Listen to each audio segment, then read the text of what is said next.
Papasakok apie žydų Torą ir Zohar knygas, kur yra rašoma, kad kitos tautos gojai yra prastesni už gyvulius, o žydai Dievo išrinkti. Ką sako Tora? Štai aš paimu žydų šventą raštą, Tanachą, krikščionys vadina Senuoju testamentu. Ką sako apie ar žmonės vadinami gyvuliais? Taip, žmonės vadinami gyvuliais. Tiek žydai, tiek nežydai. Tie žmonės, kurie gyvena pagal gyvuliškus instinktus ir visiškai nesiekia pažinti Dievo. Tora ir Tanachas to žmonės lygina su gyvuliais. Kada žydai pradeda nuodėmiauti, pradeda gyventi pagal nuodėmingus savo geismus, gyvuliškus instinktus, Tanachas juos ir vadina gyvuliais. Juos lygina irgi su gyvuliais. Žiūrėkit, pranašas Ozėjas, atsiverskim, pereikim per pranašus.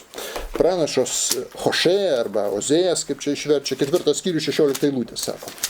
Jei Izraelis, kalba apie Izraelį, jei Izraelis užsispyręs kaip užsispyrusi karvė, argi viešpats ganys juos kaip avinėlį plačioj ganyklai. Lygina Izraelio užsispyrimą prieš Dievo įstatymus, kad jis nevykdo Dievo įstatymų, nesilaiko savo sandoros, lygina su užsispyrusia karvė.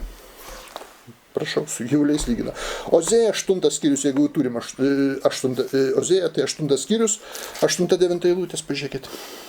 8 skyrius, 8-9 eilutė. Izraelis prarytas, jis bus tarp pagonių kaip nenaudingas indas. Jis išėjo į Asiriją kaip vienišas laukinis asilas. Lygina Izraelį su laukiniu asilu, kuris nepaklusnus, susispyręs ir taip toliau. Prašau, lyginimas su gyvuliais. Jeigu jau Ozėja vis tiek turim atsiverti, pažiūrėkit dar 7 skyrių 11 eilutė. 7:11 Ozėja. Efraimas. Tai yra Juozapas sūnus. Taip. Juozapui pirmgimystė duota tarp Izraelio pagal Bibliją. Efraimas elgėsi kaip kvailas balandis. Tai šaukėsi Egipto, tai bėga į Asiriją. Lygina su kvailu balandžiu. Matot, su gyvuliais, su paukščiais lygina. Įvairiausi dalykai yra. Žiūrėkim dar, Jeremijas. Pranašo Jeremiją. Didžiosius pranašus perikim. Jeremijas 2 skyrius 23-24 eilutė. Pranašas Jeremijas 2 skyrius 23-24 eilutė, žiūrėkit, sako. Izraeliui čia kalba. Kaip tu gali sakyti, aš nesusitepiu, nesekiojau paskui Baalą, pažvelk į savo kelių slėnį, pagalvok, kad darei, tu bėgi kaip laukinė kupranugarė, pasileidusi savo keliais, kaip laukinė asilė pripratusi prie dykumos geisdama uosto orą. Kas gali ją sulaikyti? Jos ieškantieji nenuvargs, bet suras ją jos mėnesį. Lygina Izraelį maištaujantį su laukinė kupranugarė ir su laukinė asilė. Lygina, prašau. Žydai lyginami su gyvuliais. Žiūrėkit, Jeremija raudų knyga, 1 skyrius 6 eilutė. Jeremija raudų knyga, 1 skyrius 6 eilutė. Siono dukters grožis praeitis, jos kunigaikščiai, kalba apie Izraelio didžiūnus, kunigaikščius, lyg elniai, nerandantis ganyklos, bejėgiai, jie eina savo priešų priekį. Lygina su gyvūnais, su elniais laukiniais, nerandančiais ganyklos.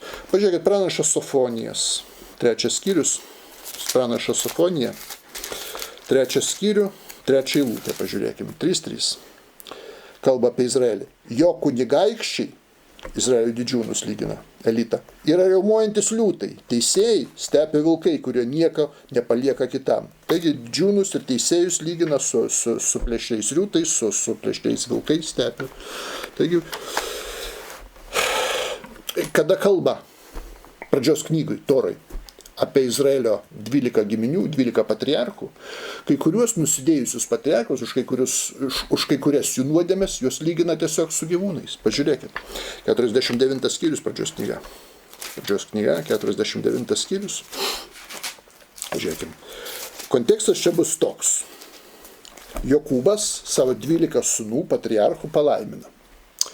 Iš tų 12 patriarchų atsiranda Izraelio žydų tauta. Taigi tai yra žydų tautos pamatas, tai 12 patriarchų. Žiūrėkit, 1 eilutė. Jokūbas pasišaukė savo sūnus, kalbėjo, susirinkite, paskelbs jums, kas įvyks su jumis ateitis. Susirinkite, klausykite, Jokūbo sūnus, pasiklausykite Izraelio savo tėvą ir kiekvienam. Rūbenui tas, Isacharui tas, Zebulonui tas, Gadui tas, Danui anas, Neftaliui tas, Juozapui tas. Ir dabar žiūrėkim. Paimkim 14 eilutę Isacharą, lygina palaiminimą. Isacharas yra stiprus asilas, gulys tarp 2 nešulių. Lygina su asilu. 17 eilutė Danas, dar viena iš 12 giminių. Danas bus gyvatė šalia kelio, angis ant takų, gelinti žirgui kulnis, taip, kad jo raitelis nuvirstų atbas. Lygina su gyvate. 21 eilutė, pažiūrėkit, Neftalis, dar viena iš žydų giminių. Neftalis, laisvas briedis, jis gražbylys, su briedžiu lygina. 27 eilutė, pažiūrėkim. Benjaminas, plėšrus vilkas, rytais draskis grobė, vakare padalins jį. Matot, lyginami su gyvūnais. Taip, kokios čia problemos yra plačiau. Dar daugiau. Žydus Tanachė dažnai lygina net su padarai žemesniais už gyvūnus. Tai yra kirminais. Taip, pažiūrėkit, Izaijo 41 skyrius, pranašo Izaijo 41 skyrius ir pažiūrėkim 14 eilutę. 41:14. Sako, Dievas kreipėsi į Izraelį. Nebijok tu kirmelė Jokūbai. Jūs Izraelio žmonės, aš padėsiu tau, sako viešpats, tau atpirkėjas Izraelio šventasis. Jokūba arba Izraelį reiškia lygina su kirminu. Kirminas. Dar daugiau. Jeigu jau turim Izaijo pranašystę, šitą pirmą skyrių atsiverskim. Dar daugiau. Ten pasakyta, kad Izraelis yra blogesnis net už gyvulius kartais. Kai jis nusideda, jis kartais pasielgia blogiau negu gyvuliai. Ir to sakoma žydų pačių šventame rašte. Pažiūrėkit. Izaijo 1 skyrius, 3 eilutė. Pranašas Izaijas, 1 skyrius, 3 eilutė. Jautis pažįsta savo savininką ir asilas savo šeimininko ėdžias, bet Izraelis nepažįsta. Mano tauta nesupranta. Sako, blogesni už asilą jūs esat, už jautį, už asilas. Jie savo savininką pažįsta. Jūs nepažįstat, kas jūsų šeimininkas, Dievas. Taigi, dar daugiau. Tora ir Tanachas labai dažnai kalba, kad žydai neretai būdavo blogesni už kitas tautas, kad kitos tautos geresnės už žydus ir geriau elgėsi.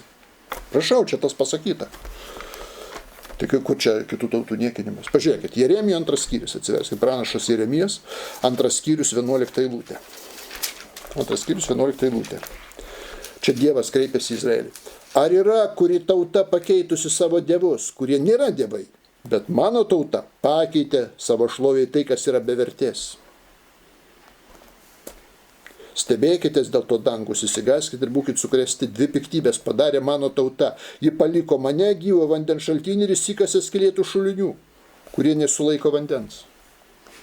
Štai kalba apie Izraelį, sako, nei viena tauta nekeičia taip savo religijos, Izraelis, prašau, lengvai nusisuka nuo manęs. Blogesnis už kitas tautas. Žiūrėkime pranašą Ezechielį. Atsiverskim dar pranašą Ezechielį, 5 skyrių. Ezechielio 5 skyrius.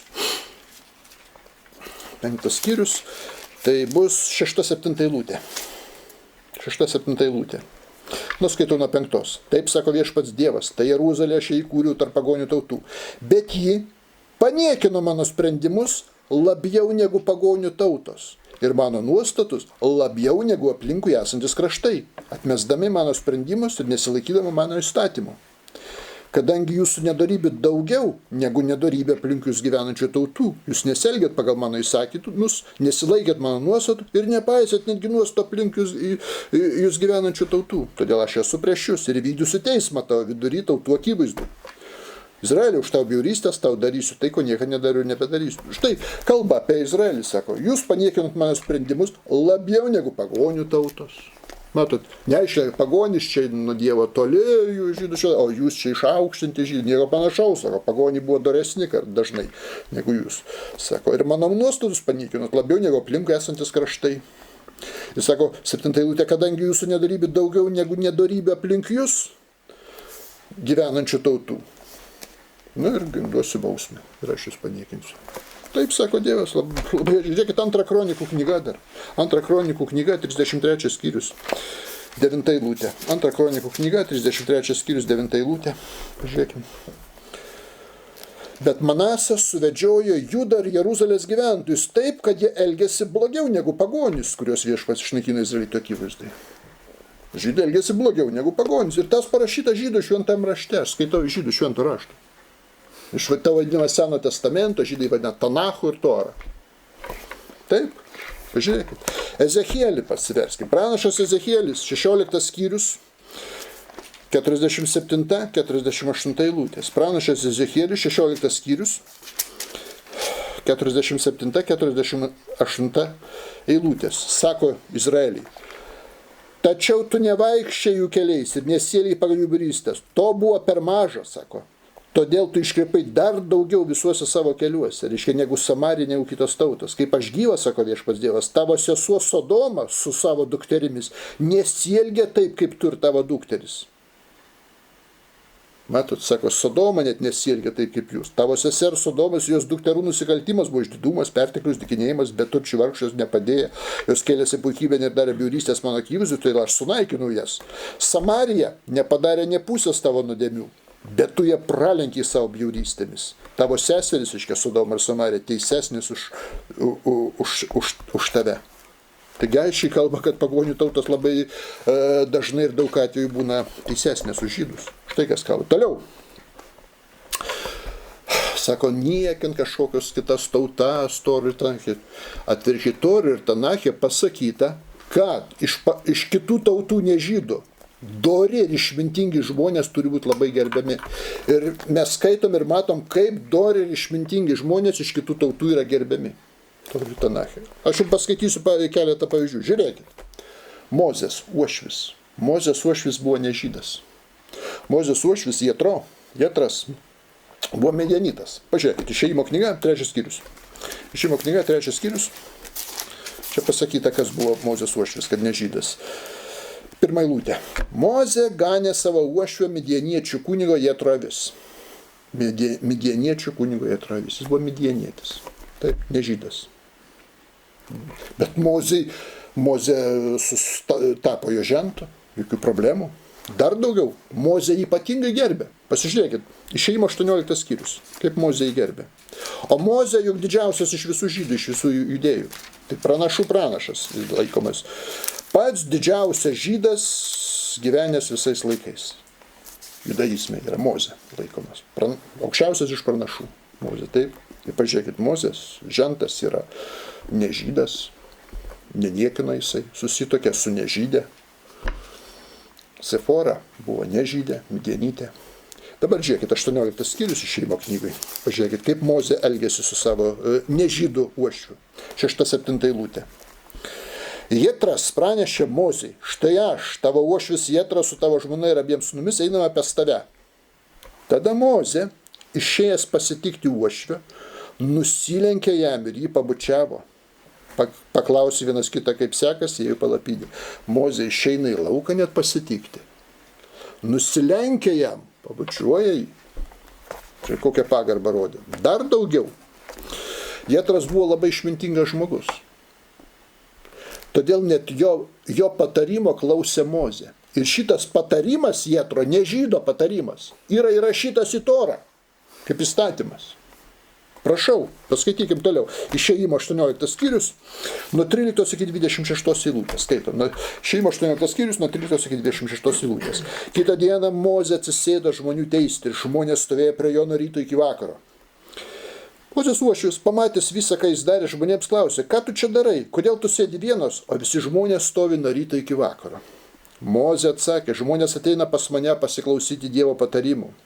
Kai jie nesutarė, ateina pas mane, kad būčiau jų teisėjų ir paskelbčiau Dievo nuostatus ir įstatymus. Mozės uošvis atsakė, negerai darai. Tu pats ir šitie žmonės, kurie ir su tavim, visiškai nuvargsite, nes tau tai per sunku, tu negali vienas atlikti to darbo. Dabar paklausyk mano balso, aš tau patarsiu ir Dievas bus su tavim. Būk tarpininkas tarp tautos ir Dievo ir pranešk reikalus Dievui, mokyk juos įstatymų bei nuostatų. Parodyk jiems kelią, kuriuo jie turi eiti, ir darbus, kuriuos turi daryti. Be to išsirink iš tautos sumanius Dievo bijančius, patikimus negodžius vyrus, paskirk juos tūkstantininkais, šimtininkais, 50-ininkais ir 10-ininkais. Ir tegu jie teisia žmonės, kiekvieną didelę bylą jie perduos tau, o mažas bylas pries patys. Tau bus lengviau ir jie pasidalins naštą su tavim. Jeigu taip darysi ir Dievas įsakys tau, pats ištversi ir visi žmonės grįš į savo namus ramybėje.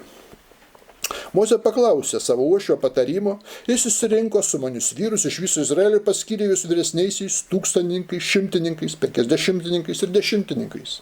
Ir jie teisė žmonės visą laiką. Sunkes bylas jie perdavė Mozei, bet mažas sprendė patys. Taigi matot, Mozės uošvis nežydas patarinėjo Mozei, Mozė klausė jo patarimo, priėmė ir netgi tas patarimas įrašytas į Torą, yra kaip įstatymas. Toros dalis tapo nežydo patarimas, matot, kurį ypatingai gerbė Mozė. Dar dabar, imkim kitą pavyzdį. Buvo doras ir išmintingas Persijos karalius Kiruš. Taip. Ir iš istorijos mes žinom, kad jis buvo tikrai išmintingas karalius ir turėjo rimtas moralinės vertybės laikėsi. Žinot, kaip Tanache pranašai žydų jį vadina. Pasižiūrėkit. Izaija 45 skyrius, 1 eilutė. Izaija 45 skyrius, 1 eilutė. Žiūrėkim, rašo apie Kirą. Persijos karalių.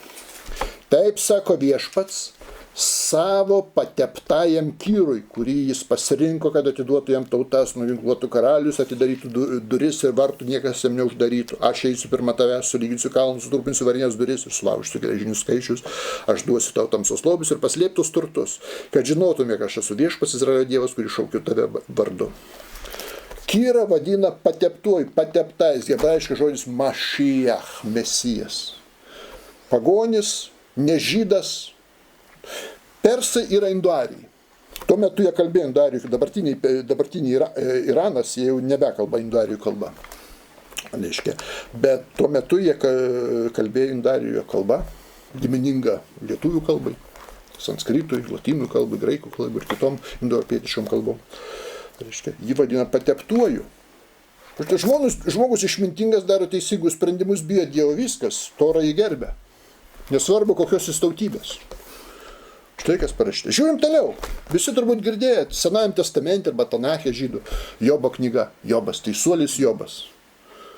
Ar žinote, kad Jobas nebuvo žydų tautybės? Jobas buvo edomitas iš Edomo. Pažiūrėkit Jobo knygą. Ištisa knyga yra net duota. Paskaitykim. Jobo knyga. 1 eilutė. 1 skyrius, 1 eilutė.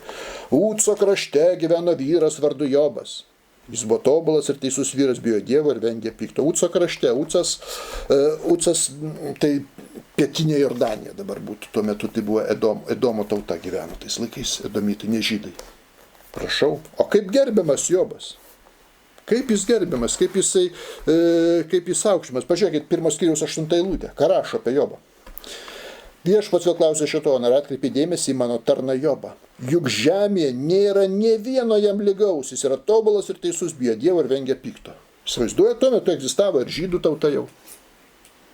Bet, sako Dievas, Tanache, žydų šventam rašte, nė vieno žemėje tokio teisaus ir tobulo nėra. Prašau, ne žydas tobulesnis už žydus ir teisesnis. Žydų šventam rašte tai rašo. Tai iš kur jūs prisiklausėt internete kažkokių feikų, plokščiažeminių nesąmonių ir viso kita? Driežiažmogių, reptiloidų, masonų sąmokslų ir kitų teorijų. Žmonės suaugę, o kritinio mąstymo neturi. Siaubas. Žiūrėkit, dar vienas dalykas. Teko girdėti tokį dalyką Melkizedekas. Melkizedekas nebuvo žydas. Taip? Žydai kyla iš Abraomo, anūko Jokūbo. Žydų tauta kyla. Abraomas turi Izaoką, iš Izaoko Jokūbas ir iš Jokūbo 12 sūnų. Gimsta Izraelis. Tuo tarpu žiūrėkit. 14 skyrius pradžios knyga. Torai, pradžios knyga, 14 skyrius sakė, žiūrėkit. Paskaitykim nuo 17 iki 20 eilutės. Nuo 17 iki 20 eilutės sako. Kai Abraomas sugrįžo, nugalėjęs Kedorlamerį ir karalius, kurie buvo su juo, Sodomos karalius išėjo pasitikti į Šavės slėnį, karalių slėnį. Melkizedekas, Salemo karalius, atnešė duonos ir vyno. Jis buvo aukščiausio Dievo kunigas. Jis laimino jį, Abraomas, sakydamas, tebūna Abraomas palaimintas, aukščiausio Dievo, dangaus ir žemės valdovo, tebūna šlovinamas aukščiausias Dievas, kuris atidavė tavo priešus tavo rankas, ir Abraomas davė jam 10 nuo visko. Nežydas kunigas, bet monoteistas vieną Dievą pripažįsta, Abraomas jam atiduoda 10 kaip kunigui. Paukoja. Abraomas jį pagerbė, laikau save aukštesniu. arčiau Dievo, jeigu atiduoda jam dešimtinę, kaip kunigui, kaip tarpininkui tarp Dievo ir žmonių. Prašau, o tai jis ne žydas, matot. Dar daugiau. Žiūrėkit, išminties knygose Tanache žydų. Pavyzdžiui, patarlių knygą, paimkim, 30 skyrius. Patarlių knyga, 30 skyrius, žiūrėkit, pirmą eilutę, kas skaitėt. Taip. Žodžiai Agūro Jakio sūnaus, taip jis kalbėjo Tėliui, pačiam Tėliui ir Ukalui, dvitaškis. Ir visas skyrius 30, čia yra jo žodžiai. To Agūro Jakio sūnaus. Agūras Jakio sūnus, ne žydas. Ar žinote, kad tai ne žydiškas vardas, nei Agūras, nei Jakė, nei Itėlis, nei Ukalas. Čia nėra žydiški vardai, ne hebrajiški. Matot? Čia ne žydas. Čia šita tauta Arabijai Masoj gyvena. Taip. Bet jo išmintį įdėjo į Tanachą, nes išmintingai kalbėjo žmogus. Nesvarbu, kad ne žydas. Nesvarbu, kad gojus koks nors. Prašau, idėja. Žiūrėkit, 31 skyrius, toliau. Karaliaus Lemuelio žodžiai, pirmą eilutę, kuriais įauklė motina, dvitaškis, Kamano sūnus ir toliau. Lemueliui kalba jo motina. Ar žinote, kad karalius Lemuelis ne žydų karalius? Žydų karaliai neturėjo tokio. Čia irgi tas pats iš Arabijos. Tam tikros tautos, ne žydų atstovas. Bet kadangi labai išmintingi žodžiai pasakyti, įdėti yra į žydų šventą raštą. Prašau, kad ne žydai. Ir žydai laikosi šitų, skaito kaip išminti. Matot? Nesvarbu, kokios tu tautybės pagal Torą ir Tanachą. Jeigu tu doras ir išmintingas, tu esi gerbiamas, vertinamas. Ir jeigu tu kvailys ir nusidėjėlis, tu negerbiamas. Ir nesvarbu, jeigu tu žydas esi kvailas ir nusidėjėlis, tavęs irgi niekas negerbia, niekas nevertina. Lyginat su gyvuliu. Tora ir Tanachas, žyda, kuris nusidė su laukinė asilė, su laukinė kupranugarė, su kvailu balandžiu ir taip toliau. Daug kitų gyvulių palygino. Štai kokie dalykai yra.